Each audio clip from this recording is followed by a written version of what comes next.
आता उद्या प्रश्न उभा राहील, एवढा खर्च यांनी उपलब्ध केला कसा? हे पैसे यांनी आणले कुठून?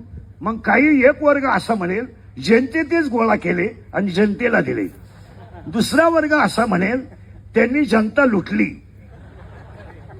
तिसरा वर्ग असा म्हणेल त्याला सगळ्यांचं समर्पक उत्तर आहे, माझ्यावर प्रेम करणारी जेवढी भक्त मंडळी आहे त्या भक्त मंडळीने 90% लग्नाचा खर्च स्वतः केलेला आहे.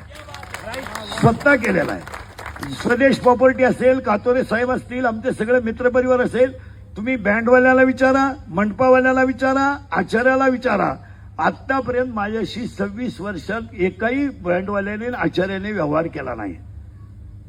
त्यामुळे तो ट्रोल करण्याचा कोणालाही अधिकार नाही.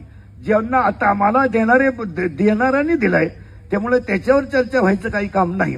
आता फक्त मी तुम्हाला एवढंच सांगेल की ते ट्रोल करा काय, हा त्याच्या बौद्धिक पातळीचा प्रश्न आहे. मी किती सांगितलं तरी 1.5 लाख रुपये जरी देऊन सोन्याची नळी आणली तर कुत्र्याचं शेपूट सरळ होत नाही, हा सिद्धांत. म्हणजे सोन्याच्या नळीत जरी घातलं